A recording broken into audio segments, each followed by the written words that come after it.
రామాయణం తెలుగు సాహిత్యానికి, సంస్కృతికి మరియు ధార్మికతకు గొప్పమైన పురాణ గ్రంథం.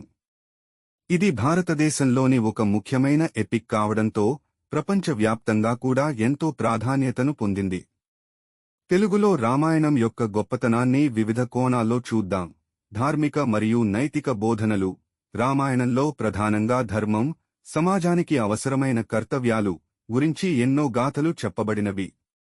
రాముడు తనను మనుషులుగా కాకుండా దేవుడిగా కూడా నిలిపి ధర్మాన్ని పాటించి తన జీవితంలో అనేక కష్టాలను ఎదుర్కొన్నాడు. అదేవిధంగా సీత మరియు హనుమాన్ వంటి పాత్రలు కూడా ధర్మాన్ని ప్రతిబింబిస్తాయి. ఈ పాఠాలు మానవుని విధి, నిజాయితీ, ఆత్మనియంత్రణ గురించి తెలుపుతూ ప్రేరణ పొందేలా చేస్తాయి. పరిపూర్ణమైన పాత్రలు. రామాయణంలో ప్రతి పాత్రకు ప్రత్యేకమైన పాత్ర ఉంది మరియు వాటి ప్రతి ఒక్కటి మన జీవితంలో ఒక చాటమైన సందేశాన్ని ఇస్తుంది. రాముడు సమాజానికి ఒక ఆదర్శంగా ఉంటాడు.